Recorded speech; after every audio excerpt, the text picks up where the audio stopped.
What if the Bible isn't just a collection of books? What if it's one single epic story? A story with a clear beginning, a middle, and a totally spectacular end. So today, we're going to zoom in on the grand finale. We'll look at two key chapters that show us how this massive saga concludes. I mean, think about it. That's a huge question, right?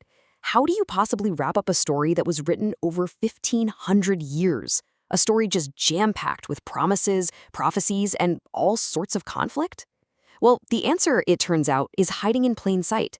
It's in two key passages in the New Testament that really act like two chapters of the very same final act. Now, the way we're going to approach this is using a tool called biblical theology. And don't let the name scare you, it's actually pretty simple. It's just a way of reading the Bible as one unfolding story. We're looking for the big unifying themes, ideas like temple or covenant. And we're going to trace how they grow and change from Genesis all the way to Revelation. All right, let's dive into part one. This is chapter one of our final act, and we find it in the book of Ephesians. And this is a huge moment because it's where this massive dividing wall just comes crashing down. It's where a promise that people had been waiting on for centuries finally starts to become a reality for everyone. So the Apostle Paul paints this really dramatic before and after picture, right?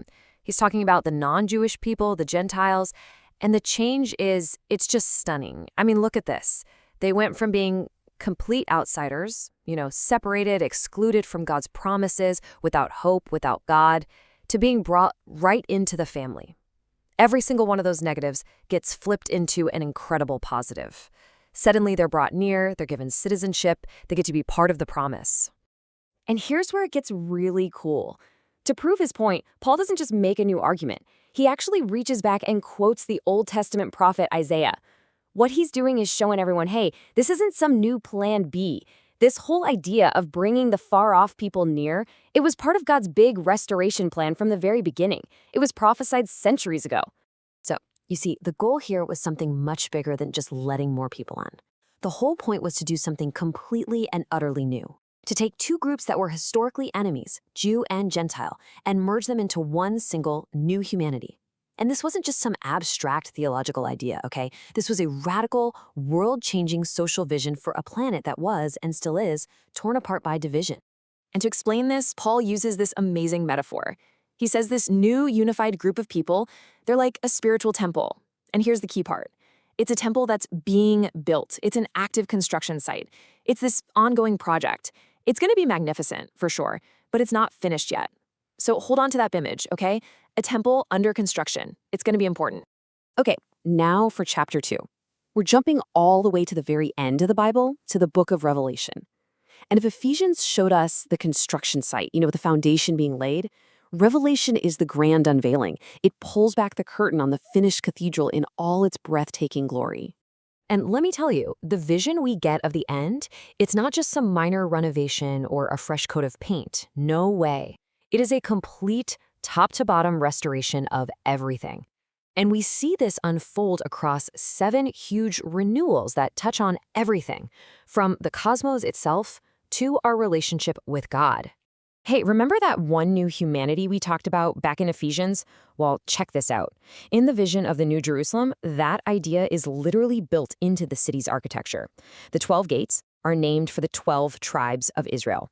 That's the Old Covenant.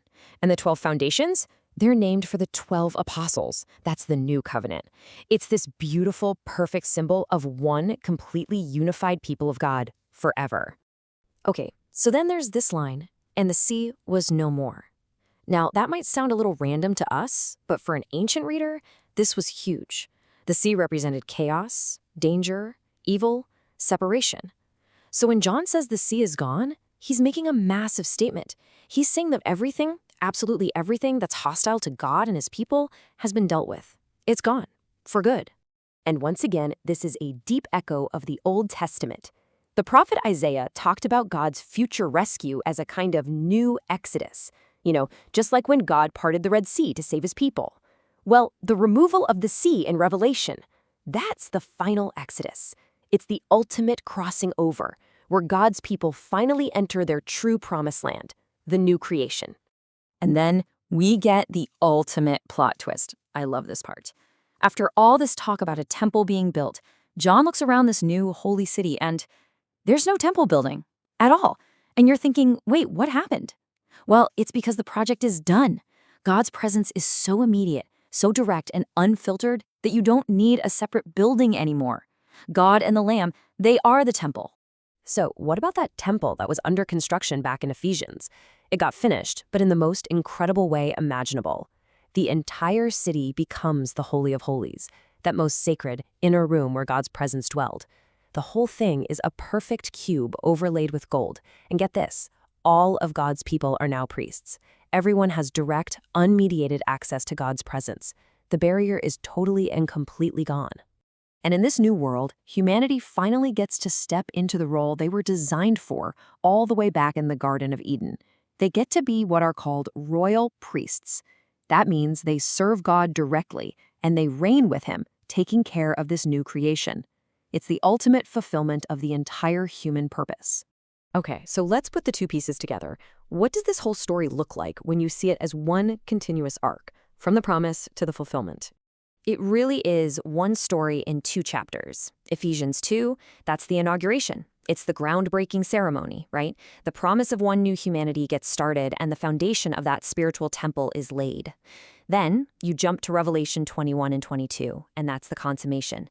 That's the grand opening. The promise is totally fulfilled, the new creation is here, and that temple, it's finally revealed as finished, perfect, and for everyone. So you see, knowing how the story ends isn't just some trivia exercise. It completely reframes how we're supposed to look at the present. If we know that all of history is heading towards this incredible reality, a reality of ultimate unity, of total restoration, of every wall coming down, then the big question for us becomes, what does it mean to start living like citizens of that future city today?